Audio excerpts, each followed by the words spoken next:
So believe it or not, right now things are actually looking pretty good from a metric standpoint when it comes to Shiba Inu. We're adding new holders. Whales are adding to their bags in large quantities. We're about to see Shibarium go live again to the general public.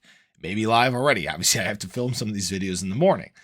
But the question then lies is, why is SHIB price not moving to the upside? And believe it or not, it has nothing fundamentally to do with SHIB. It's down along with the broader crypto market. You can see it's down 4% today. You got to look a little more broad when it comes to this, okay? Even broader than just looking at BTC. Obviously, BTC is struggling with its recovery right now too. In fact, it's flashing signs of bearishness on the charts. What it really has to do with is the overall market sentiment. And right now, there is fear and uncertainty running rampant through the crypto market. Now, I think there's a big reason why this is happening. And it's also kind of strange too.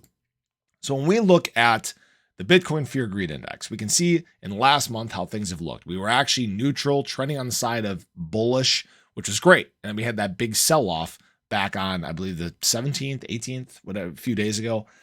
And we're now kind of stuck in this range again of fear. And really what it essentially stems from is, I believe, the filing of an appeal by the SEC. Now, what they're trying to do is a little goofy. So I'll tell you guys what we're seeing here. Now, the strange thing about this is we obviously had the conclusion of, or not the conclusion, the at least ruling that XRP itself is never a security. That's a great thing. That happened back in late June. And the market sentiment got fantastic.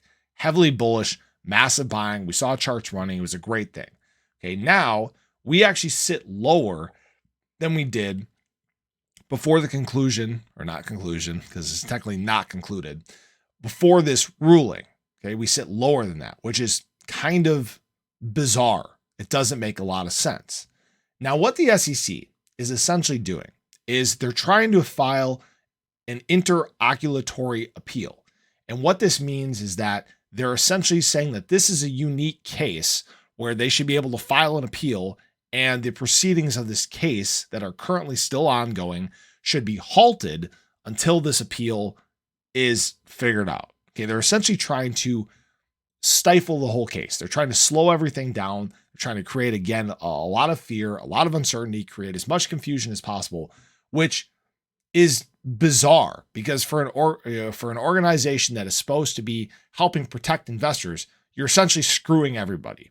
So we don't like you at all.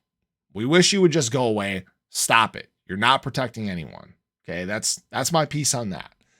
Now, it's bizarre to me because obviously they're trying to file this appeal. Okay, appeals, they take a long period of time. They typically take, I'd say, about a year. And about a year to 18 months, I believe it is. And the likelihood of winning an appeal isn't that great. It's like 20%. So it's not like this is a surefire win for the SEC. In fact, they have a lot of ground to make up with the way that Judge Annalisa Torres has been ruling. So right now, I think there's a lot of unnecessary fear in the market because this is obviously going to take a long time to play out. We know that there's great things coming down the road, and it could even just be a culmination of that happening while we're going through two of the suckiest months in crypto, which is August and September. Second suckiest, first suckiest, right? So right now, me personally, what I'm looking at doing is these red candles, these red days that we're seeing, this is my time to buy. I'm trying to buy as much as I can now because when we get to later this year, we know that the Bitcoin halving is coming next year. We know from a macro standpoint, the economy is beginning to improve.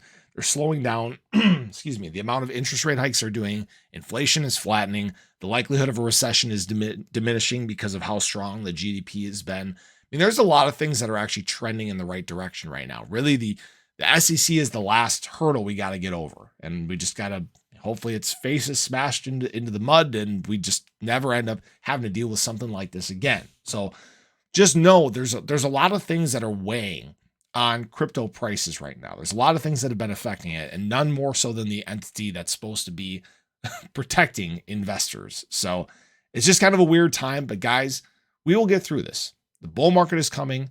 there's basically we're in the same place that we were in the last bull market, if you really think about it, because if the SEC v Ripple case is not concluded, that's exactly where we were last time. So I appreciate you guys. I hope you guys enjoyed the video. Show your support below. We'll get through this together, and I'll catch you in the next one. Take care.